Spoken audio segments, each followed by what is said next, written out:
Kigali hari abajyanama b'ubuzima bashyigikiye kuboneza urubyaro ku bana bakiri batoya. Bamwe mu bajyanama b'ubuzima bo mu mujyi wa Kigali baravuga ko bashyigikiye igitekerezo cyo kuba abana bafite kuva ku myaka 15 bahabwa amahirwe yo kuboneza urubyaro kuko byabafasha guhangana n'ikibazo cy'inda ziterwa zitateganyijwe.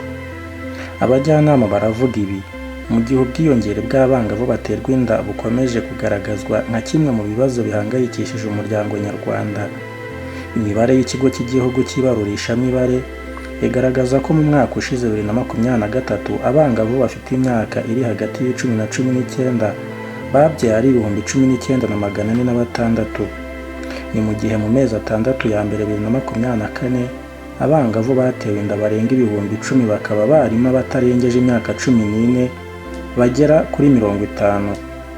Abajyanama b'ubuzima nka bamwe mu bakurikiranira hafi ubuzima bw'abaturage muri rusange ndetse n'ubuzima bw'imyororokere by'umwihariko nabo bagaragaza ko ubwiyongere bw'abangavu baterwa inda ari ikibazo gihangayikishije, bityo ko bashyigikiye ko urubyiruko kuva ku myaka 15 bahabwa amahirwe yo kuboneza urubyaro nk'uburyo bwo guhangana n'iki kibazo.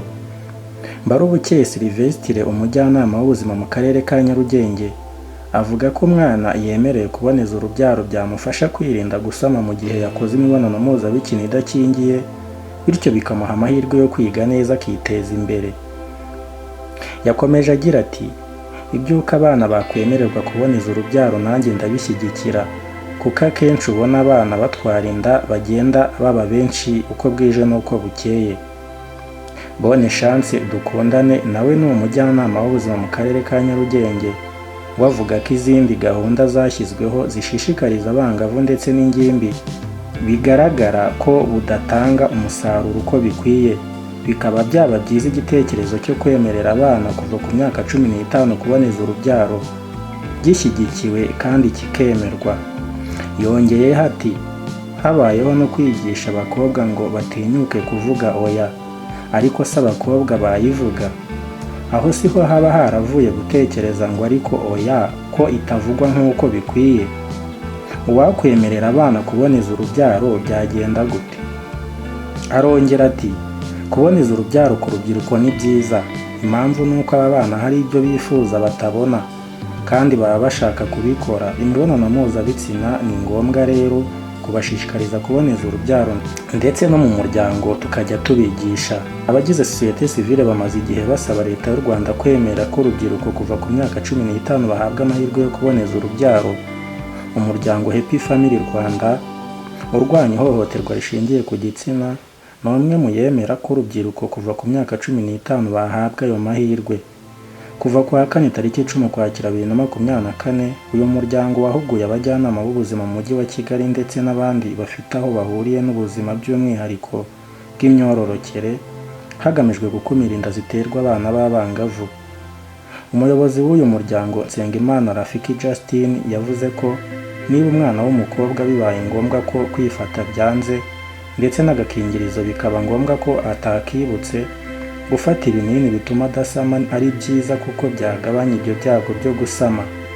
Ikigo cy'igihugu gishinzwe kugenzura ibyubahirizwa ry'ihame ry'uburinganire n'ubwuzuzanye Gender Monitoring Office kigaragaza ko umwangavu watewe inda bimugiraho ingaruka nyinshi zirimo guta ishuri n'izindi zitandukanye. Uwisoni Lore Immaculée, umuyobozi w'ishami rishinzwe kurwanya ihohoterwa rishingiye ku gitsina n'irindi ryose muri Gumo, avuga ko ubu bashyize imbaraga mu bukangurambaga busaba abangavu kwirinda. Icyakora ko ibyo kubemerera kuboneza urubyaro byasuzumwa n'inzego z'ubuzima. Minisitiri w'Urubyiruko n'Iterambere ry'Ubuhanzi Dr Jeanne Paul Abdallah utuma twishima nawe aherutse gutangaza ko igihe kigeze ngo urubyiruko kuva ku myaka 15 bahabwa amahirwe yo kuboneza urubyaro nk'imwe mu ngamba zo guhangana n'inda ziterwa zitateganyijwe ku bangavu. Tukiva kuri iyi nkuru kandi reka tubagezeho inkuru y'umuyobozi wa Sonarwa uri gukekaho kunyereza hasaga miliyoni 117.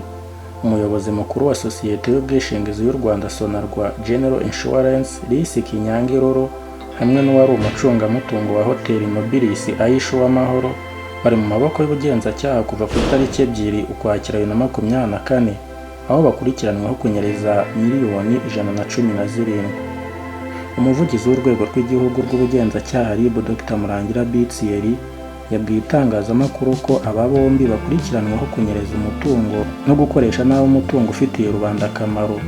Hoteli Nobilis nayo ikaba ari umwe mu mitungo ya Sonarwa.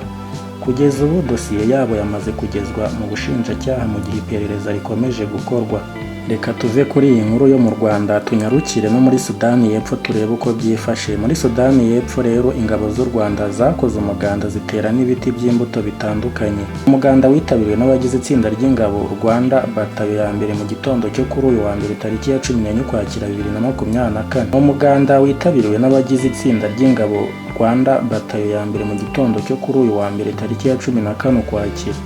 Muri uwo muganda waranzwe n'ibikorwa bitandukanye bigamije guteza imbere imibereho myiza y'abanyeshuri bahiga, abarimu bahigisha ndetse n'abahagenda. Izo ngabo zahateye ibiti bigiye bitandukanye. Ibyo biti byatewe n'iby'imbuto ziganjemo imyembe no gukora isuku mu kigo.